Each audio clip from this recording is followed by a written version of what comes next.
ආයිබන් සියලු දෙනාටම ඉතින් මේ වීඩියෝ එක ගේන්නේ මේ මම පේරවත් ඉන්නේ. ඉතින් පේරවත් මේ වෙනකොට සුද්ධ කරලා තියෙන්නේ. ඔයගොල්ලන්ට බලා ගන්න පුළුවන් මේ විදිහට. ඉතින් මම මේ පොහොර දාන්න යන්නේ.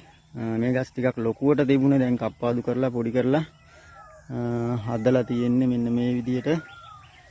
ඉතින් කප්පාදු කරන එක ගැන මම ඔයගොල්ලන්ට මේ කියලා දෙන්නම් කොහොමද කරන්න කියලා. ඒ වගේම දැන් මේකට පොහොර දාන්න ඕනේ.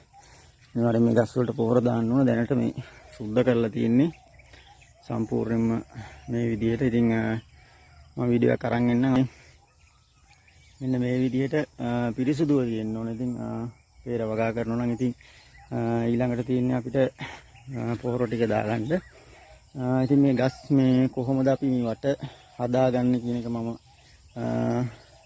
වීඩියෝ එක ඊළඟට අරන් එන්නම්. කොහොමද පොහොර වැටෙන්නේ, ඒ වගේම මේ ගස් වටේට මේ දාලා තියෙන්නේ වතුර අනිවාර්යෙන්ම බක්කි දාලා තියෙන්නේ මේ විදිහට වටේට රවුම හදා ගන්න ඕනේ. මොකද වැස්ස නැති කාලේට වතුර මේකට හරවන්න ඕනේ.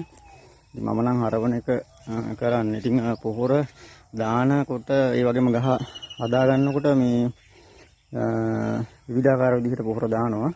ඉතින් මම මේක ඉස්සෙල්ලා සුද්ධ කරලා තියෙනවා. පෙරවත්ත සුද්ධ කරාට පස්සේ මේ වටේ ප්‍රමාණය සාමාන්‍ය මේ දුරින් වගේ අඩි 2ක් 3ක් විතර වගේ දුරින් වටේට මෙහෙම කපා ගන්න ඕන රවුමක්. මම කපපු වීඩියෝ එක අනිවාර්යයෙන්ම අරන් එන්න පොහොර දාන්න ඉස්සෙල්ලා. ඉතින් මේ වගේ පෙර වත්ත පොඩි එකක් හරි හදා ගන්න. ඉතින් කියනවා මෙන්න මේ විදිහට ලස්සනට.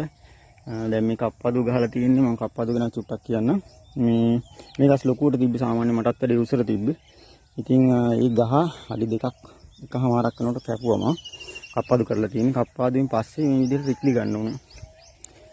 මේ විදිහට රික්ලි ගත්තාම තමයි ඊළඟට රික්ලි ගොඩාක් ඇති වෙනවා. ඉතින් එතකොට ඉති වැඩි වෙන ප්‍රමාණයට තමයි පෙර ගහේ ගෙඩි එන්නේ.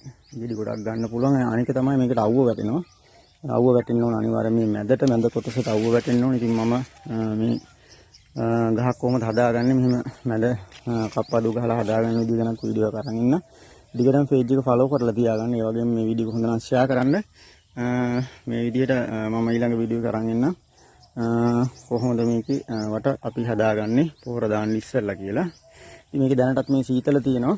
මේ පොළවේ සීතල තියෙනවා. සීතල තියෙන එක හොඳයි. මේ අපිට වේලෙන් ඉස්සෙල්ලා ගහ වටේට සුද්ධ කරගන්න පුළුවන්. ඒක ලේසි. ඒකයි මම මේ කලින් මේ තනකොළ ටික ලස්සනට කපලා හදලා තියෙන්නේ. ඉතින් මේ වීඩියෝ හොඳ නම් අනිවාර්යයෙන්ම ෂෙයා කරන්න. මේ වට ප්‍රමාණය හදලා අනිවාර්යයෙන්ම ඔයගොල්ලන්ට වීඩියෝ එකක් දාන්න.